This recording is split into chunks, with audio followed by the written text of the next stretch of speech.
Hey, what's up, rock stars? It's Rox with a little bit of talk about what's at the top of the blog. So let's get to it.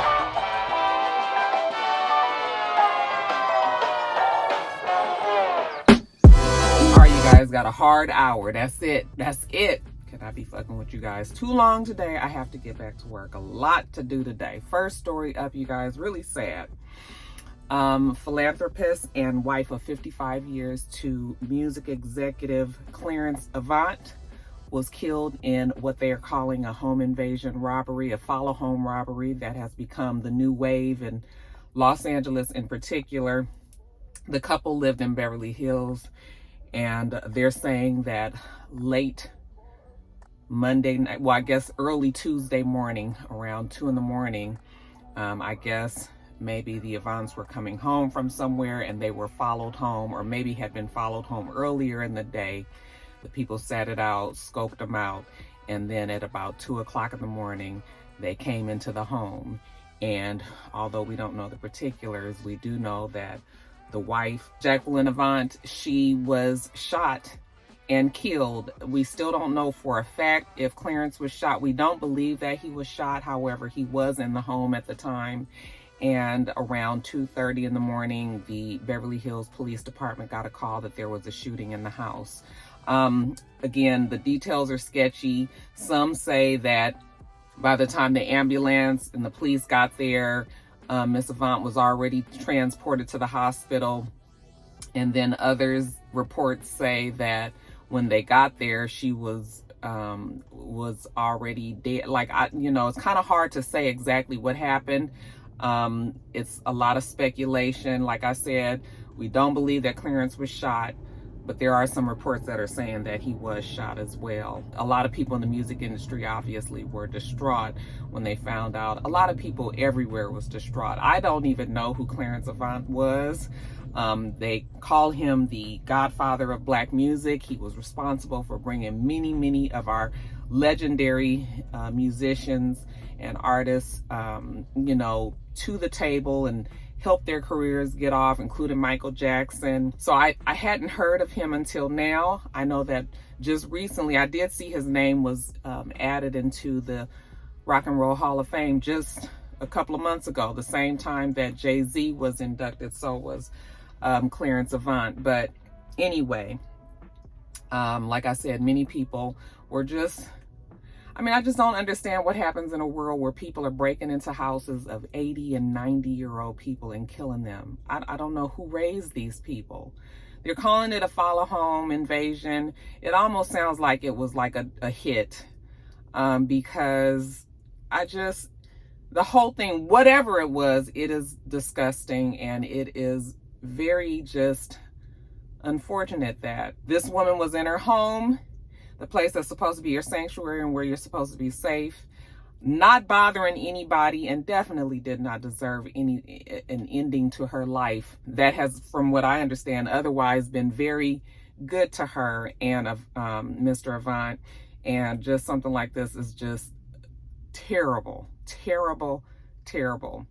I'm praying that they catch the people that did this. I'm sure that there is a manhunt like no other. This was a powerful couple. They knew powerful people, and those powerful people are also wanting justice for whoever did this. It's just terrible, you guys. So the police chief of Beverly Hills, Mark Stainbrook, said it didn't look to be random, and they're still investigating, though. I just really honestly don't believe it was random. I feel like they were targeted. Can you imagine being married to somebody all your life? You get to your old age and you think that you're going to die together peacefully or naturally, and someone is taken from you so tragically like this. It's just, I don't fucking understand. And you guys, the situation in LA is really dire. Like, there is a lot of, we already know about these smash and grabs, even though they haven't been trying to really put it out on the news all over. My friends in LA tell me that, yeah, they've been hitting up Rodeo, busting up windows, haven't been able to pretty much haven't been able to get into the stores, but definitely are trying, but still stealing from the stores, you know, walking in, just going in, picking up clothes and walking out. And then the situation with these follow home and invasion robberies, which is like the scariest thing that I could think of, you know, being awakened in the middle of the night and knowing that somebody is in your home. And I just want all my LA people, my California people especially, to be careful and to be aware. They actually put out a statement, a safety statement, letting people know that, you know, they need to be aware of their surroundings, and they need to make sure that people aren't following them, and they need to, I mean, all of these things, which is just so unfortunate, you know, that we actually have to be looking over our shoulder every 15 minutes just to make sure that we don't get killed in our house. It's terrible. And it's not just California. Crime is up everywhere, which we knew was going to happen. The coronavirus, the pandemic, people are broke and people don't care. And I mean, everyone is trying to come up in some sort of way. I mean, the world is so fucked up right now. It's so fucked up. Back in the day, there was no way. I mean, you know, I don't know if this has anything to do with gang activity in LA, or if, you know, if the gangs are just out there trying. I don't really want to blame it on, I don't know who it could be. But I know back in the day, there used to be a code. Like there were people that were off limits. You didn't fuck with old people. You didn't mess with kids. You know, now it's just really no code. The gangs are being ran. There's really no OGs. There's really nobody that's just kind of leading these young people. They are just out there doing whatever. And it's just, you know, I feel sad for our youth in some ways. Like some ways the youth today are really doing the damn thing, okay? But there's always that misguided few that just, but again, I don't know if this was the youth, but whoever did it needs to be brought to justice. This is awful, awful, awful, you guys. So we do know that, like I said, they were married. He was married to Jacqueline for 55 years. They had 2 children, from what I understand, a daughter, Nicole Avant, who actually is married to the co-CEO of Netflix.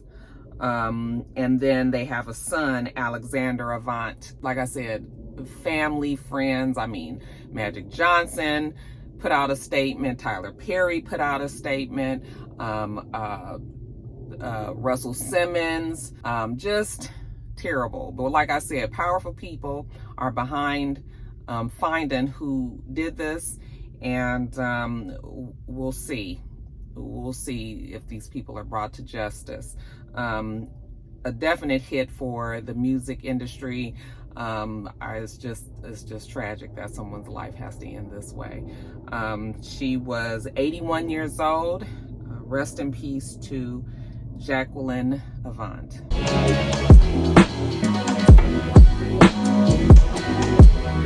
All right, you guys, next story up, they say that Stacey Abrams, your girl, is running for governor of this here state, Georgia. We're not surprised by that. We knew that Stacey Abrams, first of all of the work that she put in trying to get YSAP out of office, you know, the side effects of that was that Georgia was turned blue, okay? And that's because all of us, many of us got out to vote and, you know, did our due diligence. So once, but Georgia, don't get it twisted, even though it is blue, is really more like purple. The red people are still out there, and the red folks are definitely trying to make sure that Stacey Abrams does not become the first Black governor of Georgia, female. She will be running against Brian Kemp. Brian Kemp was who she ran against the first time when the election was stolen from her, because Brian Kemp was the Secretary of State at that time, and they had quite a bit of voter suppression and knocked her out of the running. Okay, she lost by a margin of like 1.4%. Okay, a percentage of votes, which is so very minuscule. But what could she do? She was not in control of anything. And like I said, Brian Kemp was the one. He was definitely trying to make it easy for that woman to get that seat. And here we are, 2020, when it was time for the elections to happen. Honey, these folks was out here doing some voting, okay? And when we saw how successful she was with that, with the grassroots of getting people out, feet on the streets, knocking on doors, picking up people, taking them to the polling places. I knew she was going to run. I knew she was going to run. I think that this is the best time for her. I'm hoping that she didn't lose any momentum because, it's been a year now. The fever is not as high. Like I said, we got YSAP out of office, but the people here in Georgia need to realize that we still have a job to do. So it's still time to get out and vote for Stacey Abrams, because I would love to see her. I would love to see her in that position. Very much deserved. Like I said, she should have been the governor already, but we know that both her and down in Florida, Andrew, they both were victims of voter suppression and losing those seats. So even though Andrew, unfortunately, is probably never going to, well, I won't say never, but his future in politics right now is not really happening. He's still trying to get his life back on track. We can put our hope into Stacey and hope that she, that she is successful in it this round. So yeah, my Georgia people, we got to get out. We got to vote. I think people realize the importance here. Now that she's actually announced that she is going to run, we are going to be flooded again with political ads and everything, and she is going to be fighting. So she definitely will have my vote. I hope that she gets it, you guys. Atlanta folks especially, because y'all know that we really make a difference. Everybody, but Georgia in of itself, we all need to get out and vote, okay? Stacey Abrams for governor. All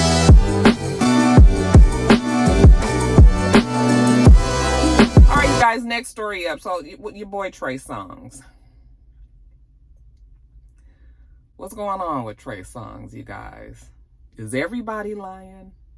Why every time we turn around, this man is being accused of some sort of sexual assault, some sort of rape, some sort of holding somebody against their will, Remember at one time when we would get Nelly with these stories, like back to back to back, and it was just sort of like, what's going on with Nelly? Okay. Well, Nelly seems to have cooled his jets once he finally settled down with Ms. Jackson. What's her first name? Whatever her name is.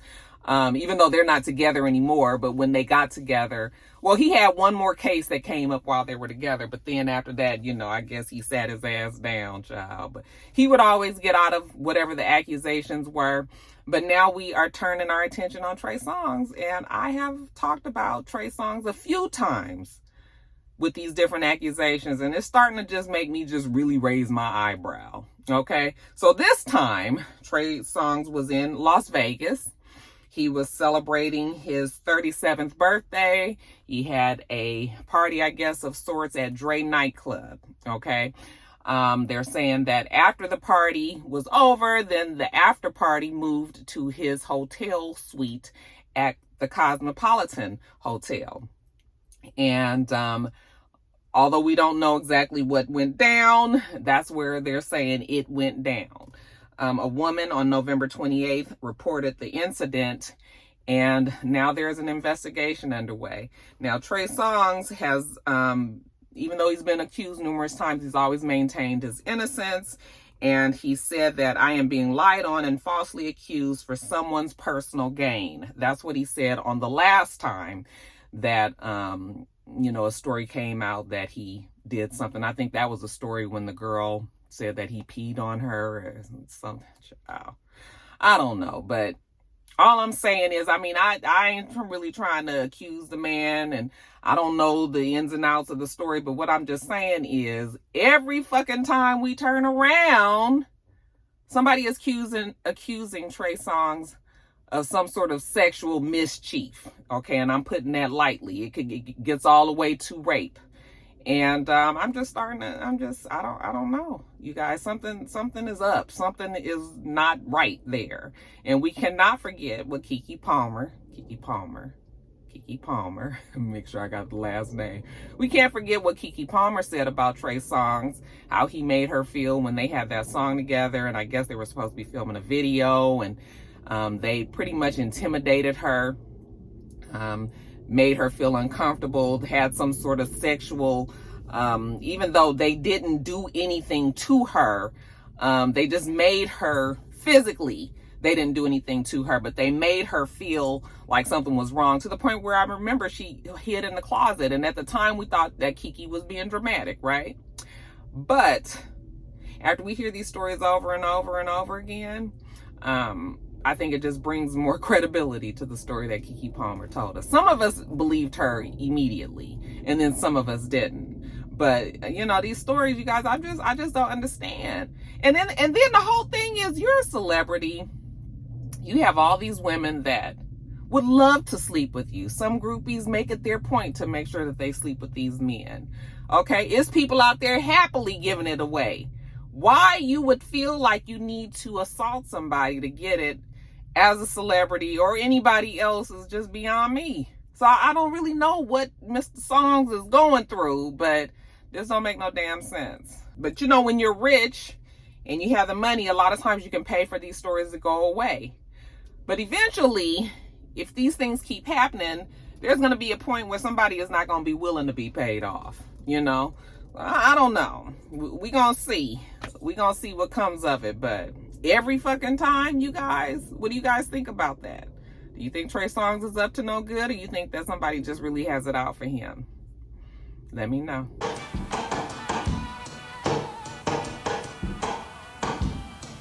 All right, you guys. So, surprise, surprise. They say that your boy Common and Tiffany Haddish have broken up. And after they've been together a little over a year, they're saying that they're both too busy to maintain this relationship. Now, I will admit that Tiffany Haddish is busy. We see her on TV, and we see her doing a lot of things. She's, you know, sit-in talk show host for Ellen, and she has her kids say the darndest things. And I'm sure she's still doing her little movies. Not her little, that sounds so, you know, trying to make somebody seem like they ain't doing nothing. But, you know, I'm sure she has her movies. And so, yes, she is busy. Common don't seem to be as busy as we've seen him be in the past. I mean, The Shy ain't on. He wasn't even on last season. I mean, we ain't heard no new music. I'm not saying that the man is just sitting around twiddling his damn thumbs and everything, but the whole thing is this. When you want a relationship to work, then you will make it work, okay? And that's regardless of if schedules is too packed and all of that. I mean, people find ways all the time. You know, so it's not impossible. It just means that you have to put in the time. You have to make it work. And clearly, Tiffany Haddish and Common don't want to do that. You know, and I almost want to take Tiffany out of it, because I feel like she really, really was happy to be in this relationship with Common. I think she was the one that put it out there more than he did, even though he did definitely claim Tiffany Haddish. You know, he was in an interview and he said that he knows what he wants now as he's gotten older, and he knows how to express himself to get what he wants, and that Tiffany makes him a better person, you know, and that they just are able to relate. Now, this was early in the relationship, of course. I don't know. I know Tiffany probably would like to, I don't know this. Let me not put words in it, but I don't know this, but we do know that Common does not want to have any more children. He has a daughter that's already an adult, and that's perfectly fine. Like, you shouldn't be, if you are a grown person and you've already raised your kids, and you say you just, that's a hard line that you're not going to cross, then women need to take heed to that. Now, we know that that's the reason why him and Angela Rye, at least that's the story that they put out for us. She knew that she would want to have children in the future, and that he did not want to have any more kids. So they went on and cut it right then. Okay. And now he's breaking up with Tiffany. I don't know why, but You know, it seems like I've heard her say that she would like to have kids. And maybe that was something that was also factored in. I don't know, you guys. All I got to say is Common with his fine self, okay? There's something wrong. Some nigga must be crazy or something. Why is it that Common can't hold on to no heifer? He can't keep a woman to save his life, okay? And something just tells me that after a while, that you just, you know, the crazy comes out. And then you be like, oh no, I can't be with this nigga. Fine or not, I don't give a damn, okay? Because, honey, Common done been with Kerry Washington and Serena Williams and Erykah Badu, and I mean, he's had some big names, Tiffany Haddish and Angela Rye, and I'm sure I'm forgetting some other people that he's been with. And can't nobody stick. One good thing is once he break up with the women, they seem to find the person that they supposed to be with. All the people that I know that I named have all found somebody else, you know, seem to be happy. So, I mean, maybe, you know, he was the storm before the calm came for Tiffany, and maybe she'll find some, I don't know. But I got my eye on Common. Child, I bet you he is a piece of work. They was all in at one point. Like, you know, they actually got together right when coronavirus started happening. And they were quarantining together, remember? Because I guess, you know, the love was so strong. Child, they was out there doing silhouette challenges and all of that. And everything was common this and common that and common this. And now that the outside is over and motherfuckers is getting back to the world, you know, I guess they was like, yeah, that's okay. Open these damn doors and get out, get some fresh air and change your mind. So, I don't know. I mean, both of them will be fine. Everybody gonna be just fine, you know. I just find it quite curious that every relationship that we see Common in, like after a year or so, baby, that be it. We calls it quits. It be a wrap. What Common out there doing, y'all? All right, you guys, next story. Ari Lennox, okay, mama named her Courtney Sinead Salter. I just had to throw that in there. Anytime you get in trouble, child, they be putting your government out and everything. Courtney Sinead Salter. Does she look like a Courtney? Yeah, maybe she does look like a Courtney. But, child, all the time I thought she was Ari Lennox. It's such a smoother name. I see why she gave herself that name. But, yeah, evidently, Ari Lennox was traveling to Amsterdam. She got in trouble. Okay, the Dutch military police are the security at the airport. They're the ones that oversee the security at the airport in Amsterdam. And they say they arrested Miss Ari Lennox because she was being rude to an airline official. Ms. Lennox says that while she was there at the airport, she was being racially profiled by the airline employee, and she did not like that. Okay. I guess her and the airline employee got into a confrontation, and as it escalated, it was clear that nobody was on Ms. Lennox's side, and that was when things got testy, and the Dutch military police came in and they arrested her. They said that she was arrested for being obnoxious, a public nuisance, and for being drunk in the public. Okay, now I don't know if she was or was not drunk. She seems to say that she was not tripping the way that they said that she was, and that employee was the one that was in trouble. I mean, was the issue. But whatever it was, they arrested her. Okay, now I don't know if she's still being held in Amsterdam. Well, Amsterdam, wasn't that the place where ASAP Rocky? Oh, child, we're gonna talk about ASAP Rocky later. But wasn't that where he was arrested? I mean, of course, he had then got into a fight and shit in the street, so it's a little different. But from what I understand, Amsterdam, they're gonna hold on to you for a little while. Now, she done got in touch with her lawyer, and her lawyer let us know that she's safe and, you know, everything is all good. I guess they're working on getting her out. People, you know, have been praying and sending their prayers and well wishes and trying to do whatever they can to help her get out. But yeah, you guys, she had tweeted that she was about to be arrested. She couldn't believe it. The scary thing is when you go on vacation or when you're traveling, you just, you have to realize that this is not, everywhere is not America. So you ain't got all these civil liberties that you do here in the States. It ain't the same all over. So although I know it is very hard, sometimes you have to go along to get along, so that you don't end up in jail. I'm sure Miss Lennox will be taken, will be let out, and that we will get the full story and all of that. But yeah, people just have to realize that all over the world ain't the same as here. You can't, you can say whatever you want to say, but people will arrest you. So, but if that was the case, and if the person was racially profiling her, then that shit is wrong. I don't know what we're supposed to say about her rights. I'm sure it'll all get fixed and she'll be back home in the States safely soon enough. But terrible. Can you imagine being a young black girl in a whole nother country and getting arrested? Hold your head up, Courtney. They can't keep a good bitch down.